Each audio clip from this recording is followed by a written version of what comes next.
ಕುಮಾರಣ್ಣ ಅವರು ಎಂಥ ಸಂದಿಗ್ಧ ಪರಿಸ್ಥಿತಿಯಲ್ಲೂ ಕೂಡ ಅವ್ರು ಕೊಟ್ಟಂಥ ಮಾತನ್ನು ಉಳಿಸ್ಕೊಂಡ್ರು. ರೈತರ ಸಾಲ ಮನ್ನಾ ಮಾಡ್ತೇನೆ ಅಂತ ಹೇಳಿದ್ರು, 37 ಸ್ಥಾನ ಪಡ್ಕೊಂಡ್ರು. 34,000 ಕೋಟಿ ರೈತರ ಸಾಲ ಎರಡನೇ ಬಾರಿ ಮನ್ನಾ ಮಾಡಿದ್ರು, ಮೊದಲನೇ ಬಾರಿನೂ ಕೂಡ ಮನ್ನಾ ಮಾಡಿದ್ರು. ಆದರೆ ಇಲ್ಲಿ 136, ಇವತ್ತು ಹೆಚ್ಚು ಕಮ್ಮಿ 138, 140 ಸ್ಥಾನಕ್ಕೆ ಹೋಗಿರ್ತಕ್ಕಂಥ ಕಾಂಗ್ರೆಸ್ ಪಕ್ಷಕ್ಕೆ ಯಾವುದೇ ರೀತಿಯಾದಂಥ ಒತ್ತಡಗಳಿಲ್ಲ. ಅವ್ರಿಗೆ ಬಹುಶಃ ಇರ್ತಕ್ಕಂಥ ಒತ್ತಡ ಒಂದು, ಏನು ಗ್ಯಾರಂಟಿ ಸ್ಕೀಮ್ಗಳ ಬಗ್ಗೆ ಚರ್ಚೆ ಮಾಡಿದರು, ಆ ಗ್ಯಾರಂಟಿ ಸ್ಕೀಮ್ಗಳನ್ನ ಸಂಪೂರ್ಣಗೊಳಿಸ್ತಕ್ಕಂಥದ್ದಕ್ಕೆ ವರ್ಷಕ್ಕೆ 55,000 ಕೋಟಿಯನ್ನು ಹಣವನ್ನು ಹೊಂದಿಸಬೇಕಾಗ್ತದೆ. ಇದ್ರ ಮಧ್ಯೆ ಆ 55,000 ಕೋಟಿ ಅದೆಂಥದ್ದು 2,000 ರೂಪಾಯಿ ಗೃಹಲಕ್ಷ್ಮಿ ಕೊಡ್ತೀನಿ, ಮತ್ತದೇನೋ ಫ್ರೀ ಬಸ್ ಕೊಡ್ತೀನಿ, ಮತ್ತು ಇಲ್ಲಿ ಪಾಸಾದಂಥ ಯುವಕರಿಗೆ ಯುವ ನಿಧಿ ಮೂಲಕ ಹಣ ಕೊಡ್ತೇವೆ ಅಂತಕ್ಕಂಥದ್ದನ್ನ ನಾನಾ ರೀತಿ ಹೇಳಿ ಕಾಂಗ್ರೆಸ್ನ ಪಕ್ಷ ಅಧಿಕಾರಕ್ಕೆ ಬಂತು. ಬಹುಶಃ ಇವತ್ತು SCP TSP ಹಣ, ಯಾಕೆಂದರೆ ಇಲ್ಲಿ ಹೆಚ್ಚು ಪರಿಶಿಷ್ಟ ವರ್ಗದ ಮತದಾರರು ವಾಸವಾಗಿರ್ತಕ್ಕಂಥ ಕ್ಷೇತ್ರ.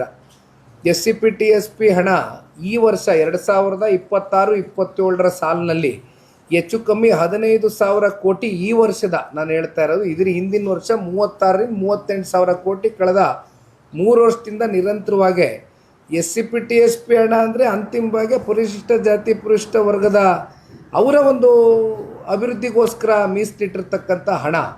ಅದರಲ್ಲೂ ಕೂಡ ಅದನ್ನು ಹಣವನ್ನು ಎತ್ತಿ ಮತ್ತಿನ್ನೆಲ್ಲೋ ಗ್ಯಾರಂಟಿಗೆ ಬಳಸ್ಕೊಂಡಿದ್ದೇವೆ ಅಂತಕ್ಕಂಥದ್ದನ್ನು ಸದನದಲ್ಲಿ ನಿಂತು ಮಾತನಾಡ್ತಕ್ಕಂಥದ್ದನ್ನು ಕೂಡ ಒಪ್ಕೊಂಡಿರ್ತಕ್ಕಂಥದ್ದು ಇವೆಲ್ಲ ಪ್ರಕರಣಗಳು ನಾವು ನೋಡ್ಕೊಂಬಂದಿದ್ದೇವೆ. ಒಟ್ಟಾರೆಯಾಗಿ ಇವತ್ತು ರೈತರ ಪರಿಸ್ಥಿತಿ ಬಗ್ಗೆ ಮಾತಾಡೋದಾದರೆ, ಬೇಸಿಗೆ ಕಾಲ, ಇವತ್ತು ಎಲ್ಲೂ ಕೂಡ ಒಂದು ಹನಿ ನೀರು ಕೂಡ ಸಿಗ್ತಾ ಇರ್ತಕ್ಕಂಥ ಸಂದಿಗ್ಧ ವಾತಾವರಣದಲ್ಲಿ ರೈತರಿದ್ದಾರೆ.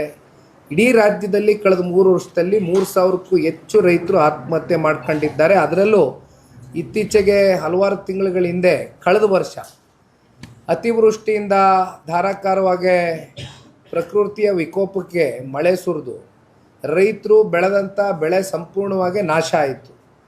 ಆ ನಾಶ ಆದಂಥ ರೈತರ ಹೊಲ ಗದ್ದೆಗಳಿಗೆ ಯಾವ ಒಬ್ಬ ಅಲ್ಲಿಯ ಜಿಲ್ಲಾ ಉಸ್ತುವಾರಿ ಮಂತ್ರಿಗಳು, ಯಾಕೆಂದರೆ ನಾನು